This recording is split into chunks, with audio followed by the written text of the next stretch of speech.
Yeah, I'm at 1972 Larkswood Drive in Dayton, Ohio, doing a sanitary lateral inspection for the purchase of a house building. This is I believe it's a condo. You can see that the only access point here is an outside clean out here right next to the front door. So there's the address, and straight down next to the door right there's a clean out outside for every unit. It is a suite, as you'll see. Basically it forces me to go out towards the street or away from the building, and so we won't be able to inspect the stuff under the floor inside the unit, but like due to lack of access. But most issues we find are usually on the outside, especially in this kind of stuff. I do want to mention that the inside is cast iron. Cast iron is also hard to gauge the lifespan in it because of just the nature of the material. It does rust, and I've seen stuff that's been really old and been in good shape, and I've seen some of the last cast iron that was installed as far as residential and have been really thin. So you really don't know how long this stuff will last. Now, you do have clay. As soon as it gets past this sweep, it turns into clay, which is also normal for the age of the house and everything. Clay is a pretty good material as far as it doesn't disintegrate or anything, but it does tend to have a lot of joints. These sections are usually 3 to 4 foot long. And then you have seams. That one seemed actually pretty long, and that just gives an opportunity for more root intrusion. That's usually what we find. It's the most common thing that we find is root intrusion in the line. Haven't seen anything yet, which is good.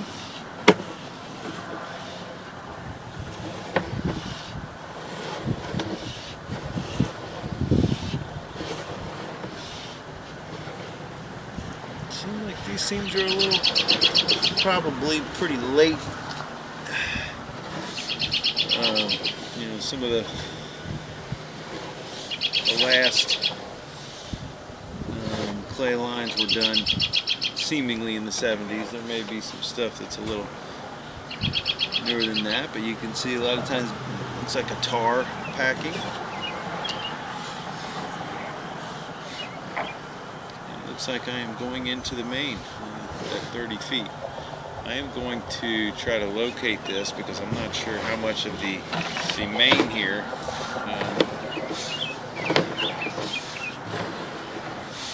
the owners are responsible for, but this is the main. We should be able to see other taps coming in and stuff like that, so I was just kind of going further down and checking, see if I see any more.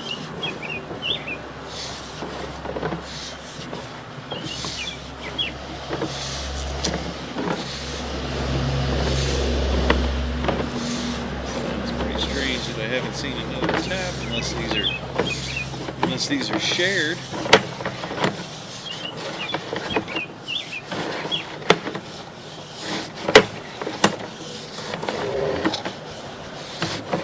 So I don't think that the owner is responsible for any of this, but I'm just trying to take a look at it. I haven't seen any other connections. Like we do have a lot of root intrusion here,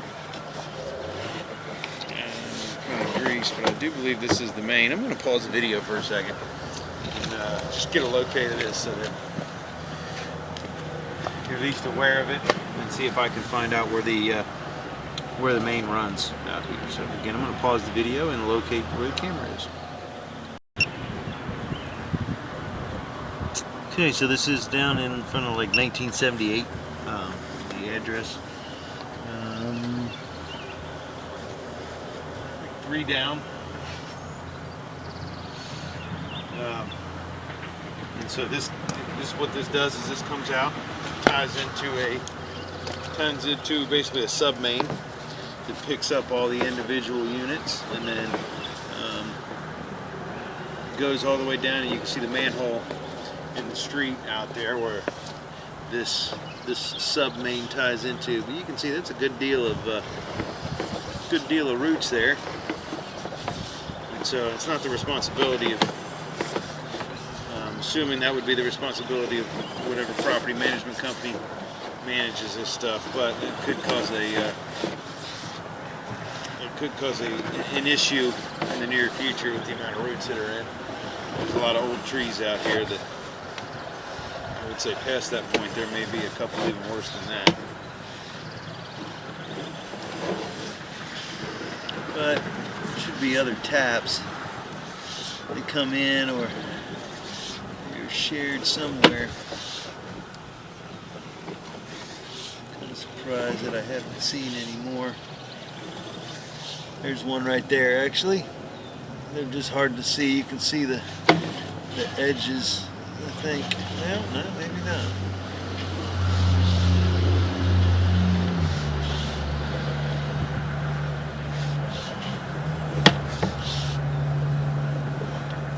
There's one right there. You can see coming in. It's just really high with this little camera and that big pipe. They just come in pretty high.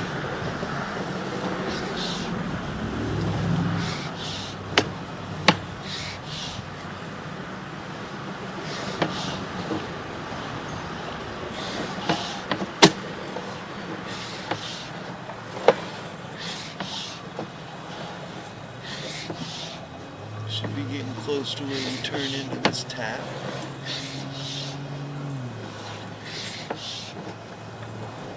And there we go. And so this taps into a sub main that comes through. There's actually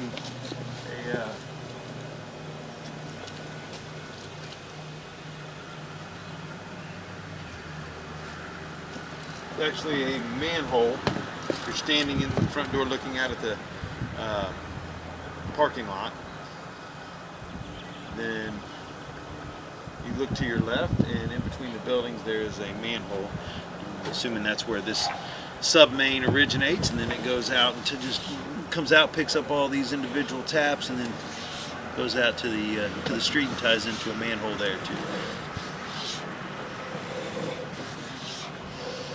But the line looks really good. They've already tested all the fixtures in the house, and so this has had a lot of water running through it, and don't see any bellies or any root intrusion, which is good. You could talk to the property management about that main and just let them know that there is some major root intrusion in that main down in front of 1978. So we are back in the cast iron already and coming out from the clean out. And so everything looked good. I didn't have anything to report on this one. Again, we could not inspect the cast iron under the floor in the unit. That's about maybe another 30 feet of pipe total. Just go straight in and go into the wet wall in between the kitchen and the bathroom. And that's where it would originate, and it would come straight out to this clean out. Just again, this is got, they call a sweep on it. It forces, it has like a Y, or like a slow bend that forces you to go one direction into the line, and so I can only go downstream. I can't go back in towards the house. But again, the line looked great. All the exterior line was in great shape. No root intrusion. All the joints look nice and tight. There's no bellies, no nothing. Looked great. So that'll end the inspection at 1972 Larkswood Drive in Dayton, Ohio.